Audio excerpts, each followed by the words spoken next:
आप सभी का स्वागत है दोस्तों चैनल रणभूमि मैथ्स पर। दोस्तों एसएससी जीडी में आए हुए विगत वर्षों में जो भी मैथ्स के इंपॉर्टेंट क्वेश्चन पूछे गए हैं, क्या आज के इस वीडियो को देखकर आपको लगेगा कि आप इस वीडियो को जितने भी क्वेश्चन दिए गए आप उसे बना सकते हो? अगर मान लो मैं 15 क्वेश्चन बता रहा हूं, अगर आप 10 से 12 प्रश्न या इवन 10 क्वेश्चन भी सॉल्व कर पा रहे हो तो समझना कि आपकी गणित की तैयारी बहुत अच्छी है और आपका सिलेक्शन बिल्कुल पक्का हो जाएगा। तो आइए मैं टेस्ट भी करता हूं आपको, आप अपने आप को टेस्ट करिए और क्वेश्चन को भी देखिए। तो देखिए दोस्तों, जैसा कि स्क्रीन पर पहला क्वेश्चन है, कहा गया है कि 5 किलोमीटर प्रति घंटा की गति से अपने घर से पाठशाला जाने पर एक विद्यार्थी 15 मिनट जल्दी पहुंचता है और 3 किलोमीटर प्रति घंटे की गति से जाने पर 9 मिनट लेट हो जाता है, तो उसके घर से पाठशाला की दूरी बताएं। तो देखो मेरे बच्चों, सिंपल सी चीज है। मान लो अगर ये हाउस है और ये इसका स्कूल है, पाठशाला है, तो इसके बीच की दूरी तो आपको कभी पता ही नहीं रहेगा, दिया ही नहीं रहेगा। मैं मान लेता हूं x किलोमीटर, और यही आपसे पूछा भी गया है कि घर से पाठशाला की दूरी। तो देखो भाई, सबसे पहले इसका एक जबरदस्त ट्रिक बता रहा हूं, ध्यान देना। देखो हमेशा याद रखना, जो दूरी होगा बटे में अगर आप चाल दे दोगे तो क्या हो जाएगा, दूरी बटे चाल क्या होता है, समय निकल जाता है। तो देखो मान लो दूरी है x किलोमीटर, तो पहले जो चाल दिया गया है 3 किलोमीटर प्रति घंटा, कम वाले को पहले लिखना और माइनस लगा दो और फिर से दूरी में चाल लगा दो। पहले का है क्या, 5 किलोमीटर प्रति घंटा। तो देखो हमने लगा दिया।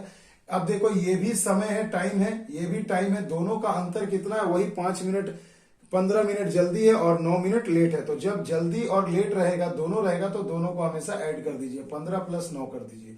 तो ये मिनट है, इसे आप लगा दीजिए 60 से भाग, तो ये हो जाएगा घंटा। तो देखिए ये वाले समय में से ये वाला समय माइनस करोगे तो 15 और 9 24 आ जाएगा।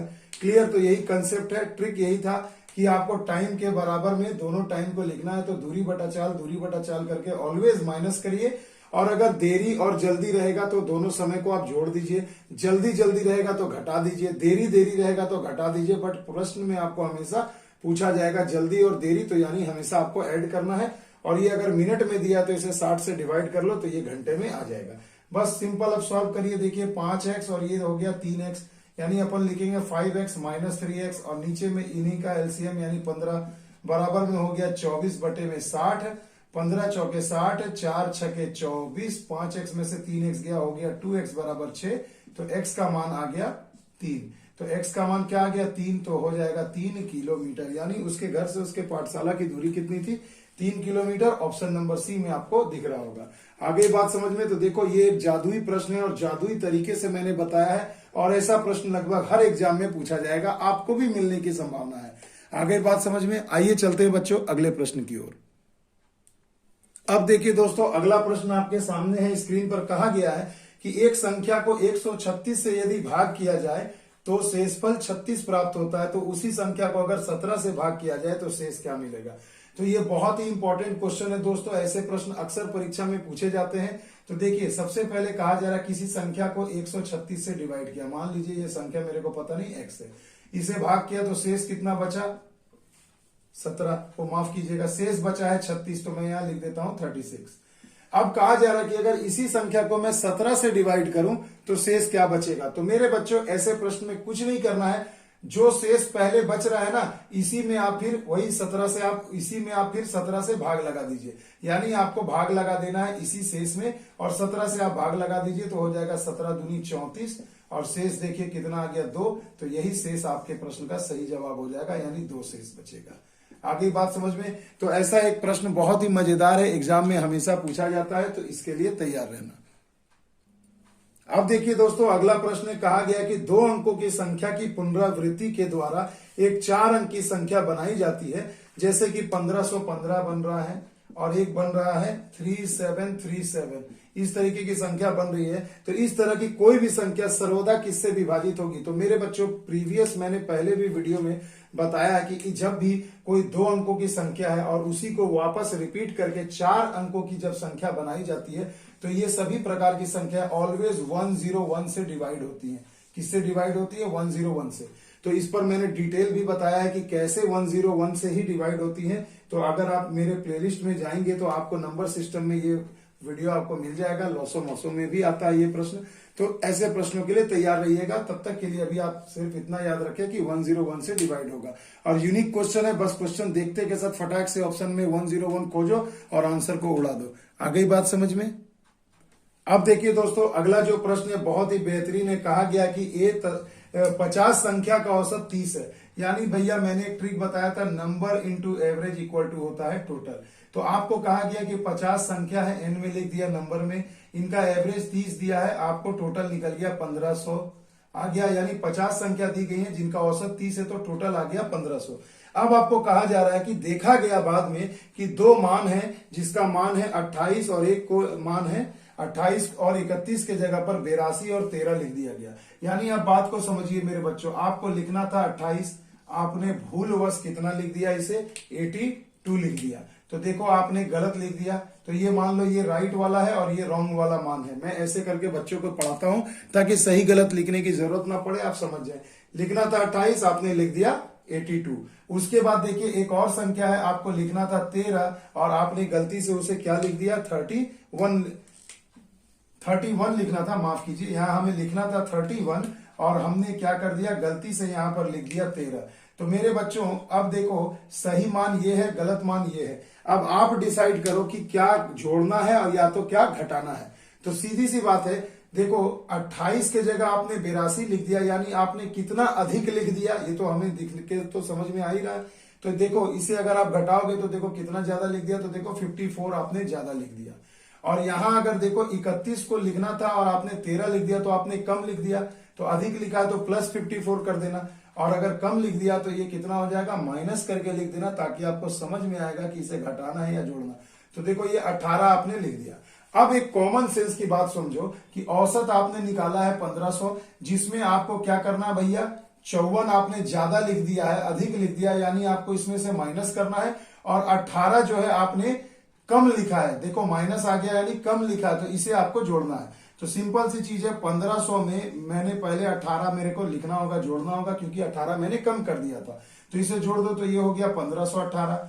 अब आप देखो ये वाला जो 54 है इसे आपने ज्यादा लिख दिया, तो पहले इसे 54 को आपको इसमें से माइनस कर देना होगा, है ना। तो ये हो गया 4, 11 में से 5 गया 6, और ये हो गया 4 और ये हो गया 1। यानी एक्चुअल में औसत आपका कितना आएगा, 1464 आ जाएगा। तो एक्चुअल में औसत नहीं, टोटल आएगा 1464। अब इस 1464 को आपको क्या करना है, एवरेज निकालना। संख्या तो वही 50 है, 50 से डिवाइड कर दीजिए, 29.28 आ जाएगा। यानी कि मेरे बच्चों ऑप्शन नंबर सी आपको सही जवाब दिख रहा होगा, 29.28 इसका सही जवाब होगा। तो ऐसा एक प्रश्न आपको लगभग हर सेट में देखने को मिलेगा, बहुत ही इंपॉर्टेंट है परीक्षा के पॉइंट ऑफ व्यू से। तो ऐसे प्रश्नों में दोस्तों गलती मत करना, ये सब स्कोरिंग क्वेश्चन है। अब देखिए दोस्तों अगला जो प्रश्न है बहुत ही बेहतरीन है, इसे जरा ध्यान से सुनिएगा। और देखिए कहा गया है कि यहां पर कि ए और बी का औसत मासिक आय 15,050 है। तो देखो ए और बी का औसत अगर 15,050 है तो टोटल कितना होगा, तो अपन यहां 2 से गुणा कर देंगे। फिर बोल रहा है बी और सी का औसत कितना दिया है आपको, 15,350, यानी 15,350 तो औसत है, तो टोटल यानी हमें तो 2 से गुणा कर देना होगा। इतना तो जानते हैं, औसत में जितनी संख्याएं हैं उससे गुणा कर दो, बस वही हो गया टोटल। फिर आपको कहा गया कि सी और ए का औसत आपको दिया गया है 15,200, तो 15,200 इसे अगर आप 2 से मल्टीप्लाई करेंगे तो देखिए आपको टोटल मिल जाएगा। अब मेरे बच्चों अब देखो आपसे पूछा जा रहा है कि यदि ए बी और सी का ए का औसत आपसे पूछा जा रहा है कि ए का मासिक आय क्या है। तो मेरे बच्चों एक सीधी सी बात समझो कि अगर मैं तीनों को जोड़ूं तो देखो सभी यहां भी ए और ए 2a मिलेगा, यहाँ 2b हो जाएगा और 2c हो जाएगा। सबको अगर मैं जोड़ू तो देखो 2 सब में कॉमन है, तो हमने 2 यहाँ बाहर निकाल लिया, तो इसे हम सिंपली लिख सकते हैं। इस तरीके से सभी संख्याओं को हम जोड़ सकते हैं। तो देखो हमने यहाँ जोड़ दिया। अब देखो ये यहां से अगर मैं 2 कॉमन ले लूं तो देखो ये 2 किसको काट देगा, इस 2 को काट देगा। यानी आपको a प्लस बी प्लस सी का मान मिल गया। तो a प्लस बी प्लस सी का आपको मान कितना मिला मेरे भाई, a प्लस बी प्लस सी का मान आ गया आपके पास। अगर मैं इन्हें जोड़ता हूं तो जोड़ने पर हमें मिलता है 45,600। ठीक है, देखो 15 15 15 यही तो 45,000 हो गया, और ये हो गया 300 और 200 550 और 500 50 यानी 600। तो 45,600 हो गया। अब आपको देखिए ए बी सी तीनों का कुल योग मिल गया 45,600। आपसे ए का पूछा जा रहा है कि ए का मासिक आय बताएं, यानी बी प्लस सी का मान आपको बैठाना होगा। तो यहां देखो बी प्लस सी का मान हमने कितना निकाला है, तो चलिए आप निकाल देते हैं। 15 दूनी 30 हो जाएगा और 750 हो जाएगा, 30,750 हो जाएगा। तो यही बी प्लस सी की जगह हम लोग क्या करेंगे मेरे भाई, 45,600 में 30,750 यहां अगर मैं बिठा दूं बी प्लस सी का मान, तो देखो ए का मान निकल आएगा कि नहीं। तो 0, 10 में से 5 गए 5, 15 में से 7 गया तो कितना हो जाएगा भैया, 8 7 15 होता है ना। तो यहां पर देखो कुछ मिस्टेक हमें लग रहा है, कैलकुलेशन में कुछ गड़बड़ हुआ है क्या। तो देखो 10 में से ये 5 गया, 0 में 0 गया, 10 में से 5 गया 5, यहां बच गया 5, 15 में से कितना जाएगा, 19 हो जाएगा यहां पर। तो देखो मेरे भाई यहां पर कुछ मिस्टेक मेरे को तो यहां लग नहीं रहा है ऐसे। देखो ये गुणा किया हमने तो 15 दूना 30 हो गया और 3 दूना 6 और ये 2 पंचे 10 यानी 750, ठीक ही है, ऐसा तो कोई गड़बड़ नहीं दिख रहा है। तो और इसे जोड़ा भी हमने सही है, 15 3 45,000 और ये 200 300 550 और 50 600 हो जाएंगे। चलिए ठीक है, कोई नहीं, हमें बस क्या है कैलकुलेशन अच्छे से करना है। ये कट गया, 10 में से 5 गया 5, यहाँ बच गया देखो 5 रह गया, तो 15 में से 7 जाएगा तो 8 7 15 होता है ना भाई। ये हो गया 4 और यहाँ हो गया 1, यानी 14,850। मगर देखो ऑप्शन में 14,850 नहीं दिख रहा, 14,900 दिख रहा। तो आप लोग इसे क्रॉस चेक कर लेना, 14,900 ही इसका सही आंसर दिखला रहा है यहाँ पर। तो चेक कर लेना भाई अगर मिस्टेक होगी तो, बट कंसेप्ट आप इसे अच्छे से समझ जाइए, ये इस तरीके से फटाक से आपसे बन जाएगा। तो अगला सवाल देखिए दोस्तों, स्क्रीन पर है बिल्कुल आपके सामने। देखिए कहा गया है कि एक परीक्षा में एक छात्र को सफल होने के लिए 36% अंक चाहिए, यानी पास मार्क कितना है मेरे भाई, पास परसेंटेज। तो आप कहेंगे सर जी 36% दिया है तो 36% चाहिए। अब एक बच्चा क्या किया कि छात्र को 190 अंक प्राप्त हुआ और वह 35 अंकों से फेल हो गया। यानी एक लड़के ने 190 नंबर लाया परीक्षा में और देखा कि उसने 35 नंबर और लाने थे तब वो पास होता, यानी 36% के बराबर पाता। तो चलिए मैं इसे 35 मार्क्स दे देता हूं। तो देखिए अब ये बंदा क्या हो गया, पास हो गया। तो जब ये भी बंदा पास हो गया तो ये पास मार्क्स है और ये पास का परसेंटेज है, तो आप कह सकते हैं कि भाई साहब ये दोनों इक्वल होंगे, यानी 36% बराबर हो जाएगा कितना आपका, 36% का मान आ जाएगा कितना, 9 3 12 यानी 225 मार्क्स। तो पूछा जा रहा है आपसे कि बताइए परीक्षा का अधिकतम अंक क्या था। तो अधिकतम अंक आप लोग जानते हैं 100% होता है, तो 225 इंटू 100 डिवाइडेड बाई 36 कर दो, है ना। अब देखो अगर मैं इसे कटाऊं 9 से, 9 चौके 36, ये 25 बार में 9 से कट जाएगा, है ना। 4 से ये कट गया, 25 बार में 25 25 यानी 625, यानी कि परीक्षा का अधिकतम मार्क्स कितना था मेरे बच्चों, तो 625। ऑप्शन नंबर ए में आपको दिख रहा होगा। आ गई बात समझ में। तो देखो ऐसा एक क्वेश्चन परसेंटेज से जरूर पूछा जाता है। अगला प्रश्न देखिए दोस्तों, बहुत ही बेहतरीन है। कहा गया एक घड़ी को बेचते समय, घड़ी नहीं है, किसी वस्तु का मुद्रित मूल्य 275 है। मुद्रित मूल्य का मतलब होता है दोस्तों एमआरपी, मैक्सिमम रिटेल प्राइस, दिया गया आपको 275 रुपए।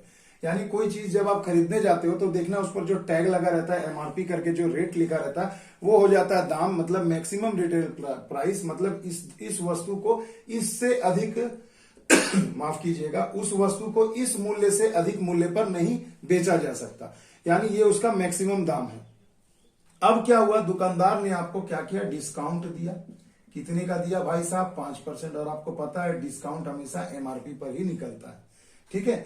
दे करके भी 4.5% का लाभ कमाता है। तो इस वस्तु का क्रय मूल्य क्या है, तो देखो सीपी अगर निकालना है और आपको प्रॉफिट दे दिया 4.5%, तो देखो मैं इसे एक लाइन में आपको सॉल्व करना सिखाता हूं कि कैसे इसे आप एक सिंगल लाइन में सॉल्व कर लोगे। तो देखो भैया सीपी है 200, सीपी निकालना है तो एमआरपी 275 है, 5% का डिस्काउंट दिया, यानी कितनी वैल्यू में बेचा, तो 95/100। क्लियर, 100 में 5 गए, 95/100 में बेचा। अब देखो ये क्या है, ये आ गया सेलिंग प्राइस, ये वाला आपका बन जाता है क्या, सेलिंग प्राइस। अब आप इस दाम पर बेच रहे हैं तो आपको 4.5% का लाभ हो रहा है। तो विक्रय मूल्य जब दिया ये आ गया तो आपको क्रय मूल्य निकालना है। क्रय का मतलब होता है नीचे, यानी नीचे में आपको इसी प्रॉफिट है तो इसे 100 में जोड़ देना है, और अगर यहाँ लॉस रहता तो 100 में घटा के लिखते। तो 4.5% है, 100 में हमने जोड़ के लिखा तो 104.5 हो गए। अब सिंपल कैलकुलेशन है, इस पॉइंट के लिए अगर आप एक जीरो लगाओगे, ऊपर लगा दो, ये पॉइंट चला जाएगा, है ना। अब देखो यहां से डबल जीरो कैंसिल हो गए, इसे घटाओ 5 दूनी 10, इसे घटाओ भैया 5 दूनी 10, 0 5 9 45। क्लियर है। अब देखो भैया 19 से घटाओ, 19 से कम 19 और यहाँ फिर 19 से कम 19 और ये 19 पचे 95। अब यहां जरा घटा दो 11 से, 11 दूनी 22, 11 पचे 55। तो देखो कितना आ गया, 5 दूना 10 और 25 यानी कितना हो गया 250 रुपए। यानी उस वस्तु का क्रय मूल्य कितना था मेरे बच्चों, 250 रुपए। तो देखिए आपको ऑप्शन नंबर 1 में ही, ए में ही दिख रहा होगा कि इसका आंसर क्या होगा, 250 रुपए। तो देखो कितनी चुटकियों में सॉल्व कर दिया मैंने सिर्फ एक लाइन में। थोड़ा सा कंसेप्ट अगर अच्छा हो जाए तो ये सब भी लिखने की जरूरत नहीं, एग्जाम में सिर्फ इस वाले लाइन को आपको लिख के 2 लाइन में आंसर आ जाएगा। आगे ना बात समझे, मजा आ रहा ना दोस्तों, यही खासियत है रंगभूमि मैथ्स की। और ऐसे प्रश्न आपको आने वाले जीडी के एग्जाम में जरूर मिलेंगे दोस्तों, तो अच्छे से इसे सीखिए और सॉल्व करिए।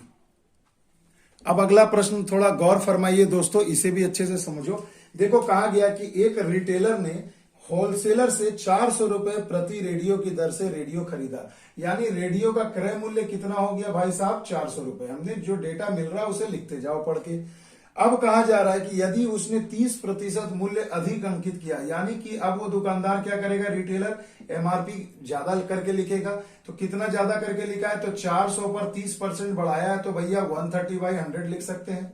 तो देखो 13 चौके 52, यानी उसने कितना रुपया लिख दिया उस पुस्तक पर, उस रेडियो पर, 520 रुपए उस पर स्टिकर लगा दिया, एमआरपी सेट कर दिया। अब कस्टमर उसके पास आता है तो कस्टमर को उसने 8% का डिस्काउंट दिया। तो अभी आपको मैंने बताया था ना, एमआरपी पर ही डिस्काउंट निकलता है। तो डिस्काउंट कितना दिया, 8% का डिस्काउंट दे दिया। तो कहा जा रहा है बताइए कि उसका प्रतिशत लाभ क्या होगा।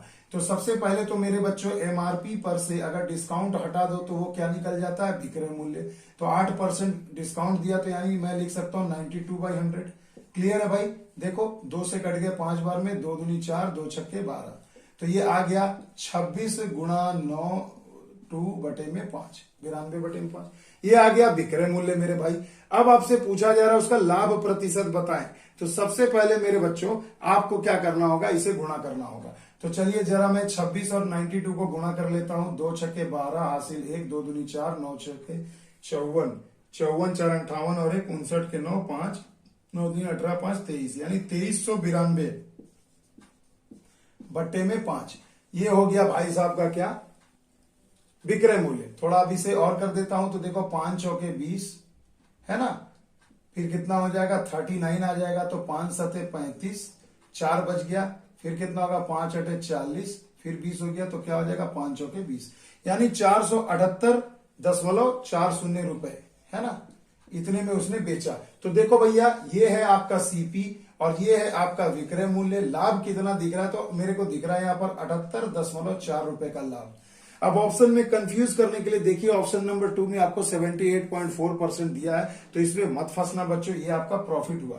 आपसे पूछा जा रहा प्रतिशत लाभ, तो प्रतिशत लाभ निकालने के लिए ऑलवेज नीचे में सीपी लिखते हैं, इंटू 100 करते हैं और प्रतिशत का चिन्ह लगा देते हैं। ये हो जाता है भाई आपका प्रॉफिट परसेंटेज। क्लियर है। अब जरा इसे थोड़ा आप कैंसिल करिए, देखिए कैसे होगा। ये 0 0 कट गया, 4 से डिवाइड कर दीजिए।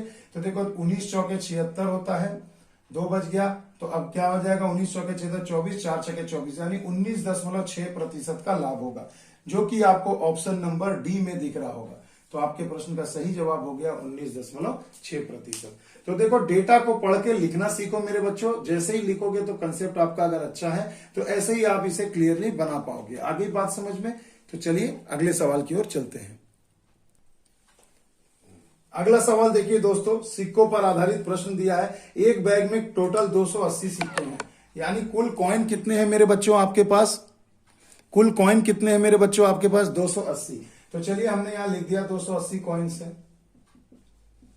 कॉइन्स में कैसी कैसी वैरायटी दी गई है भाई साहब, तो देखिए कॉइन्स में आपको यहां पर वैरायटी दी गई है। आपको जो वैरायटी दी गई है 1 रुपए के सिक्के हैं, उसके बाद आपको कहा गया है 50 पैसे के सिक्के हैं और 25 पैसे के सिक्के हैं, और इनका अनुपात आपको दे दिया है मान्यवर 8:4:3। तो यानी मैं इसके अनुपात को लिख देता हूं। अब देखिए यहां पर देखिए पूछा क्या गया है कि यहां पर आपको कॉइन्स की संख्या दी गई है और पूछा गया है कि बताइए 1 रुपए के सिक्कों की संख्या कितनी होगी।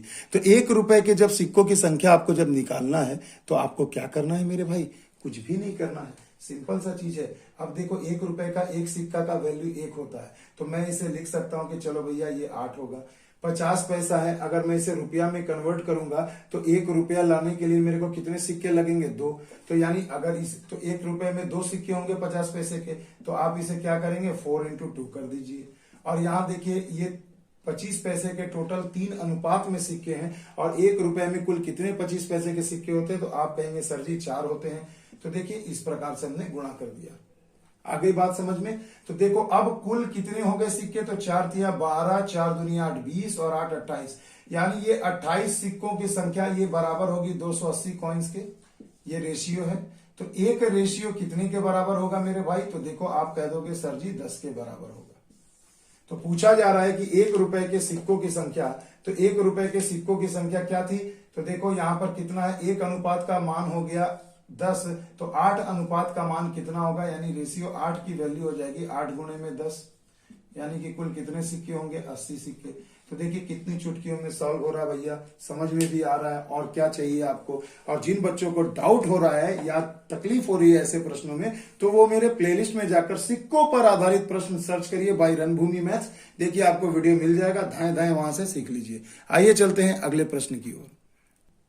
अगला प्रश्न देखिए दोस्तों, टाइम एंड वर्क से कहा गया है कि एक्स पुरुषों की संख्या किसी काम को 30 दिन में करती है, यानी एक्स आदमी है और कितने दिन में काम को कर रहे हैं, 30 दिनों में। कहा जा रहा है कि अगर 6 पुरुष और आ जाएं, तो यानी अगर 6 पुरुष और आएंगे तो कुल कितने हो जाएंगे, x + 6, तो काम 10 दिन पहले समाप्त हो जाएगा। यानी काम कितना दिन में समाप्त हो जाएगा, 30 से 10 दिन कम, यानी 20 दिन में समाप्त हो जाएगा। अभी ये ऐसा प्रश्न बहुत पूछ रहा है दोस्तों, इस ट्रिक को एकदम अच्छे से जान लेना। तो पूछा जा रहा, बताइए कि आरंभिक संख्या क्या थी पुरुषों की, यानी एक्स का वैल्यू आपसे पूछा जा रहा है। कुछ नहीं करना दोस्तों, मैं लिखता हूं एक्स, इन दोनों को बटे में लिखो, और आपको पता है दिन और मनुष्य क्या होते हैं, विलोम अनुपात होते हैं, बस इसे आप पलट दीजिए, आप इसे जस्ट उल्टा करके 20 बटे में 30 लिख दीजिए। देखिए यहां से आपको 2 सेकंड में आंसर आ जाएगा। ये 3 इधर जाएगा तो 3x हो गया, ये इधर जाएगा भाई साहब 2 के पास तो गुणा होगा 2x + 6 दूनी 12, और x का मान आ जाएगा 12। तो देखिए मेरे भाई कितने चुटकियों में आंसर आ गया कि आरंभ में कुल कितने लोग थे, 12 लोग। ये भी पूछा जा सकता है कि बताइए तो 6 लोगों के आने के बाद कुल कितने लोगों ने काम किया, तो 12 और 6 18 हो जाएंगे। आगे बात समझ में। तो ऐसे प्रश्नों के लिए बिल्कुल तैयार रहे मेरे भाई, ऐसे सवाल बहुत ज्यादा परीक्षा में पूछे जाते हैं। अब अगला सवाल देखिए दोस्तों, ये भी बहुत लाजवाब सा प्रश्न है। देखिए ऐसा ट्रेन से भी संबंधित आपको एक प्रश्न मिलेगा ही। कहा गया 175 मीटर लंबी ट्रेन 35 मीटर लंबे प्लेटफॉर्म को 12 सेकंड में पार करती है, तो ट्रेन की चाल बताएं। तो देखो मेरे भाई, चाल बराबर आपको पता होगा क्या होता है, दूरी बट्टा में समय। तो जब एक ट्रेन किसी प्लेटफॉर्म को पार करेगी, तो सबसे पहले बताओ ट्रेन क्या है, अपने खुद की लंबाई 175 मीटर को पार करेगी, प्लस प्लेटफॉर्म की लंबाई है 35 मीटर, उसे भी पार करेगी, और कितने समय में पार कर रही है, तो 12 सेकंड में। तो आप यहाँ लिख देंगे 12 सेकंड। तो चाल आपको मिल गया 170 और 30 200 और 210, यानी 210 मीटर बटे में 12 सेकंड आ गया।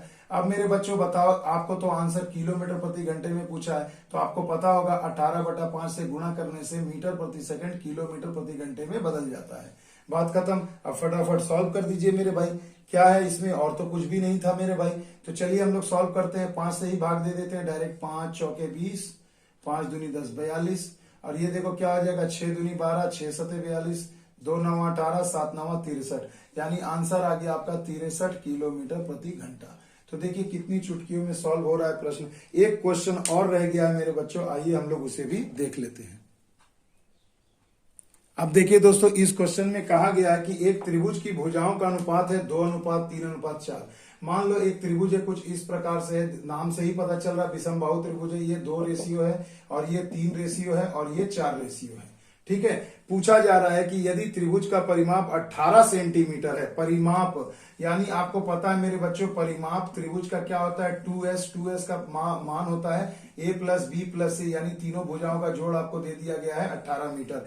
तो आपसे पूछा जा रहा है कि त्रिभुज का क्षेत्रफल ज्ञात करें। तो मेरे बच्चों एक सीधी सी बात है, जब अनुपात आपको दिया गया है और यही परिमाप है तो क्यों ना मैं सभी रेशियो को जोड़कर चेक कर लेता हूं।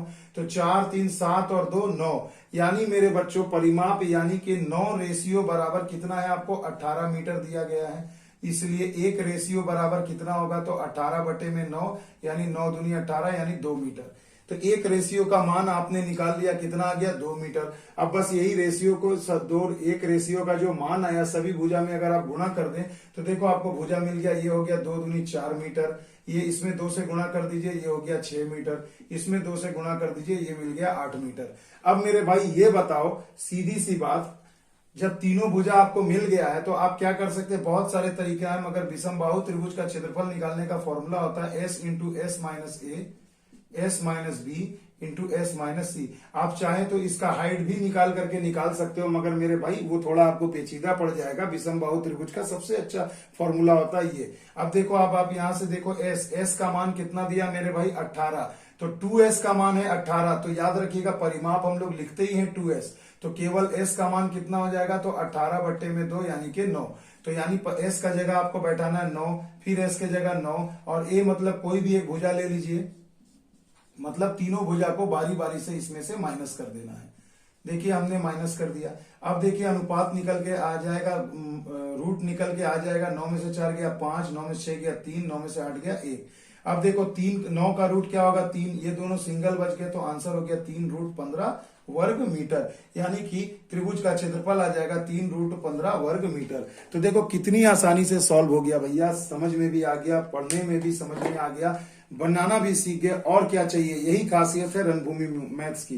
तो दोस्तों वीडियो कैसा लगा जरूर बताइएगा, और पक्का ऐसे प्रश्न आपको मिलेंगे। नेक्स्ट वीडियो में मैं मेंसुरेशन और ज्योमेट्री से भी बहुत सारे प्रश्न लेकर आऊंगा, ताकि जीडी में के आने के पहले आप सीख कर उसे जरूर अटेम्प्ट कर लें। तो मिलते हैं दोस्तों अगले वीडियो में। जिद है वर्दी पाने की, साथ है रणभूमि मैथ्स, आपके साथ है हमेशा, तो आप भी साथ बनाए रखिए दोस्तों। मिलते हैं अगले वीडियो में, तब तक के लिए दोस्तों जय हिंद, जय भारत।